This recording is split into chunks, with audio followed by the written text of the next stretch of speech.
PTI के साथ इत्तेहाद में थे और रहेंगे, चौधरी शुजात हुसैन का बड़ा ऐलान। वज़ीर आज़म के तहफ़्फ़ुज़ात से आगाह करूंगा, हुकूमत के लिए आइंदा 2 माह बहुत अहम है। महंगाई से हर चीज़ उलट पुलट हो जाएगी। महंगाई से आम आदमी ही नहीं बल्कि हुक्मरान तबका भी मुतासिर होगा। मीडिया रिपोर्ट्स के मुताबिक पाकिस्तान मुस्लिम लीग काफ के सदर चौधरी शुजात हुसैन ने पार्टी इजलास के बाद गुफ्तगू करते हुए कहा कि पीटीआई के साथ इत्तेहाद में थे और रहेंगे। वज़ीर आज़म को अपने तमाम तर तहफ़्फ़ुज़ात से आगाह करूंगा। हुकूमत के लिए आइंदा 2 माह बहुत अहम है। महंगाई से हर चीज़ उलट पुलट हो जाएगी। महंगाई से आम आदमी ही नहीं बल्कि हुक्मरान तक मुतासिर होंगे। चौधरी शुजात हुसैन ने कहा, मजीद ये कहा कि चेयरमैन नैब को ब्यूरोक्रेट नहीं बनना चाहिए। वो एक रिटायर्ड जज हैं, जज की तरह चेयरमैन नैब के फैसले भी बोलने चाहिए। चौधरी शुजात हुसैन ने कहा कि इंसाफ जरूर मुसावी बुनियादों पर करें, लेकिन चेयरमैन नैब को तमाम जमातों को अलग अलग तरीके से देखना चाहिए। चौधरी शुजात हुसैन ने कहा कि हुकूमत के लिए आइंदा 2 माह बहुत ज़्यादा अहम है। महंगाई से हर चीज़ उलट पुलट हो सकती है। आइंदा दिनों में महंगाई इंतहाई हद तक बढ़ जाएगी। महंगाई से आम आदमी से लेकर हुक्मरान तक मुतासिर होंगे। उन्होंने कहा कि सानह साहिवाल इंतहाई अफसोसनाक वाक़या है, इसकी जितनी भी मजम्मत की जाए कम है। इससे कबल चौधरी शुजात हुसैन की ज़ेर सदारत पार्टी का एक अहम इजलास हुआ। इजलास में मौजूदा मुल्की सियासी सूरत हाल पर मुशावरत की गई। आज सुबह 11:30 बजे इस्लामाबाद में होने वाले इजलास में स्पीकर पंजाब असम्बली चौधरी परवेज़ इलाही, तारिक बशीर चीमा, मुअन्नस इलाही, हुसैन इलाही समेत मेंबरान कौमी और सूबाई असम्बली और दीगर रहनुमाओं ने शिरकत की। इजलास में हुकूमत के साथ इत्तेहादी और सियासी सूरत हाल पर मुशावरत की गई।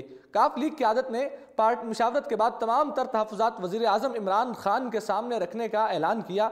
याद रहे कि पिछले कुछ दिनों से काफ लीग की पीटीआई से राहें जुदा करने की खबरें आ रही थीं।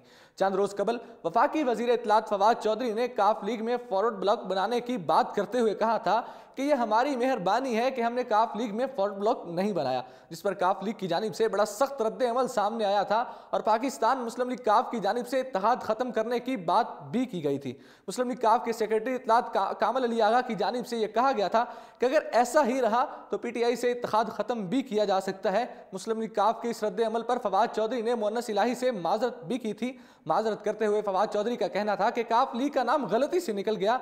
ज़राए के मुताबिक इस इख्तलाफ की एक और वजह हाफिज अम्मार यासर और मुअन्नस इलाही की वजारत भी है।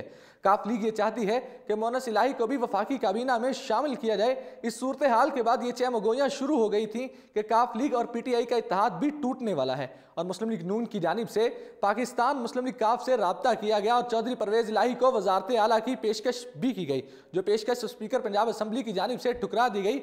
इस सारी सूरत हाल के बाद आज पाकिस्तान मुस्लिम लीग काफ ने अपना पार्टी इजलास बुलाया, जिसकी सदारत पाकिस्तान मुस्लिम लीग काफ के सदर चौधरी शुजात हुसैन ने की। स्पीकर पंजाब असम्बली चौधरी परवेज़ इलाही ने खसूसी शिरकत की। मुस्लिम लीग काफ की सीनियर क़यादत ने भी इसमें शिरकत की। इस शिरकत के बाद यह फैसला किया गया कि मुस्लिम लीग काफ पीटीआई की इत्तेहादी थी और रहेगी। अलबत्ता काफ लीग की जानिब से तमाम तर तहफ़्फ़ुज़ात वज़ीर आज़म के सामने रखने का फैसला किया गया है। इसी के साथ मुझे दीजिए इजाज़त और देखते रहिए उर्दू पॉइंट।